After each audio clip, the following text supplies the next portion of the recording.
পাণ্ডু মহাবিদ্যালয়ৰ হস্পিটেলৰ প্ৰস্ৰাৱগাৰত ৰহস্যজনকভাৱে উদ্ধাৰ হোৱা ছাত্ৰৰ মৃত্যুক লৈ পৰিয়ালৰ ভয়ংকৰ অভিযোগ। 12 ডিচেম্বৰৰ পৰা নিৰুদ্দেশ হৈ আছিল তৃতীয় ষান্মাসিকৰ ছাত্ৰ ৰুবাইল আলম। গুৱাহাটীৰ পাণ্ডু কলেজৰ এগৰাকী নিৰুদ্দেশ ছাত্ৰৰ মৃতদেহ ৰহস্যজনকভাৱে উদ্ধাৰ ছাত্ৰাবাসৰ শৌচাগাৰত। হোজাইৰ লংকাজান দৰ্জিচিটৰ 22 বছৰীয়া ৰুবেল আলম নামৰ পাণ্ডু মহাবিদ্যালয়ৰ বিজ্ঞান শাখাৰ ছাত্ৰৰ মৃতদেহ ৰহস্যজনকভাৱে শৌচাগাৰত চিপ লৈ থকা অৱস্থাত উদ্ধাৰ হৈছিল। শোকাকুল পৰিয়ালৰ ওচৰত উপস্থিত আমচুৰেটি সজাতি দল। এই মৃত্যুক পৰিয়ালৰ লোকে সহজভাৱে ল'ব পৰা নাই। মহাবিদ্যালয় কৰ্তৃপক্ষ ছাত্ৰাবাসৰ ৱাৰ্ডেন তথা আৰক্ষীয়ে ঘটনাটোক গুৰুত্ব নিদিয়াৰো অভিযোগ উত্থাপন কৰিছে পৰিয়ালৰ লোকে। 12 ডিচেম্বৰৰ নিশাৰ পৰা পৰিয়ালৰ সৈতে সংযোগ বিচ্ছিন্ন হৈছিল ছাত্ৰ ৰুবেল আলমৰ। পৰৱৰ্তী সময়ত মহাবিদ্যালয় কৰ্তৃপক্ষ আৰু ছাত্ৰাবাসৰ অধীক্ষকৰ সৈতে যোগাযোগ কৰিও কোনো সুফল নাপালে পৰিয়ালৰ লোকে। অৱশেষত আৰক্ষীৰ কাষ চাপি 14 ডিচেম্বৰত নিৰুদ্দেশ সন্দৰ্ভত জালুকবাৰী থানাত এখন এজাহাৰ দাখিল কৰে পৰিয়ালৰ লোকে। তাৰ পিছতো কোনো সঁহাৰি নাপালে পৰিয়ালৰ লোকে। মহাবিদ্যালয় কৰ্তৃপক্ষক 15 ডিচেম্বৰত লিখিত অভিযোগৰ আশ্চৰ্যজনকভাৱে 13 ডিচেম্বৰত উত্তৰ দিয়া দেখুৱাই মহাবিদ্যালয়ৰ ছাত্ৰাবাস কৰ্তৃপক্ষই। পৰৱৰ্তী সময়ত আশ্চৰ্যজনকভাৱে যোৱা 17 ডিচেম্বৰত একেটা ছাত্ৰাবাসৰ শৌচাগাৰত চিপ লৈ উৱলি যোৱা অৱস্থাত উদ্ধাৰ কৰা হয় ছাত্ৰগৰাকীৰ মৃতদেহ। মহাবিদ্যালয়ৰ কৰ্তৃপক্ষই ঘটনাক গাপ দিয়াৰ চেষ্টা চলোৱাৰ অভিযোগ পৰিয়ালৰ লোকৰ।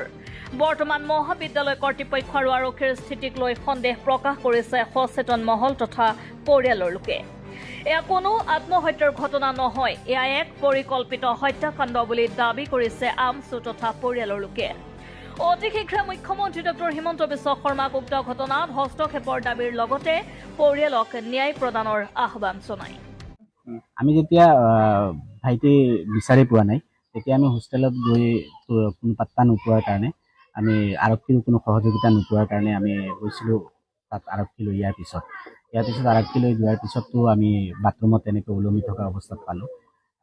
আৰক্ষী যোৱাৰ আগত যেতিয়া প্ৰিন্সিপালে আহি খবৰ গৈছে, ইয়াৰ আগত ফোনত কিবা যোগাযোগ হৈছে, হয়তো আমাৰ যিমান সম্ভৱ, যিমান আমি সন্দেহ কৰি আছোঁ হয়তো এনেকৈ হৈছে কিবা এটা, হোৱাৰ পিছত আমাক পুলিচে লৈ গৈছে। ইয়াৰ আগত প্ৰায় 4 দিনৰ পৰা আমি থানাত ঘূৰি আছোঁ, আমাক কোনো আৰক্ষীয়ে সহযোগিতা কৰা নাই, কোনো সহায় কৰা নাই।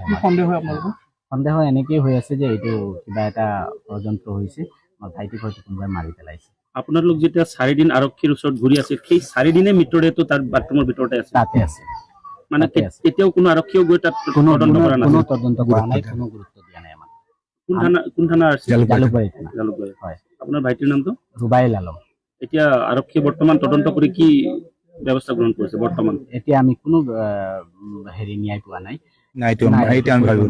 এনেকে কৰিব নোৱাৰে। মোৰ অনলাইন গেমৰ এটা কথা ওলাইছে, কিমান দূৰ সঁচা? অনলাইন গেমটো এনে জেনেৰেলি হয়তো কোনোবা টাইম পাছ কৰাৰ কাৰণে খেলি আছে বা কিবা কৰি আছে, সেইটো হ'ল বেলেগ কথা। কিন্তু সি খেলি আছে বা কি খেলি আছে এইটো আমি 100% আপোনালোকক তথ্য দিব নোৱাৰোঁ। আমি যিখিনি জানো যে সি যদি অনলাইন খেলি আছিল বা হেৰি কৰি আছিল, তেতিয়াহ'লে পঢ়া শুনাটো ভাল আছিল। সি পঢ়া শুনা ইয়াৰ মাজত কেনেকৈ কৰি আছিল? অনলাইনতো তাৰ ইমান এটেনশ্যন নাছিল। মই জানো যে সি অনলাইনত ইমানখিনি। আপোনালোকে কি বিচাৰে এতিয়া? আমাৰ উপযুক্ত বিচাৰ লাগে, আমাৰ ন্যায় লাগে। আমি অসমৰ মুখ্যমন্ত্ৰী মহোদয়ক আহ্বান জনাইছোঁ যে তেখেতে আমাৰ উপযুক্ত ন্যায়টো দিয়ক। আমি এতিয়ালৈকে কোনো ন্যায় পোৱা নাই বা আমাৰ এনেকৈ লাগি আছে যে বস্তুটোৰ পৰা আমি সদায় আমাক ঠেলি মানে আঁতৰাই দিয়া হৈছে। বস্তুটো আমাক গুৰুত্ব দিয়া নাই। এইখন হ'ল লংকাজান দৰ্জিচিট, হোজাই থানাৰ আণ্ডাৰত। গুৱাহাটী জালুকবাৰী স্থিত হোজাই জিলাৰ ৰুবাইল আলম নামৰ এগৰাকী মেধাসম্পন্ন ছাত্ৰৰ মৃত্যু হৈছে, যিটো অত্যন্ত এক আশ্চৰ্যজনক। আৰু ইতিমধ্যে পৰিয়ালৰ যিসকল লোকৰ অভিযোগ, এই অভিযোগ মতে ইতিমধ্যে হত্যাৰ অভিযোগ বুলি কোৱা হৈছে।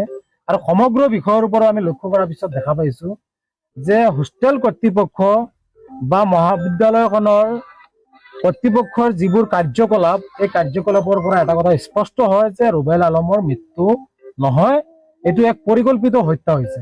ইতিমধ্যে পৰিয়ালৰ লোকসকলে অভিযোগ কৰা মতে একাংশ ছাত্ৰই প্ৰায় ৩-৪জনকৈ ছাত্ৰই বিভিন্ন সময়ত এই ৰুবেল আলমক বিভিন্ন ধৰণে ভয় ভাবুকিৰে ব্লেকমেইল কৰিছিলে।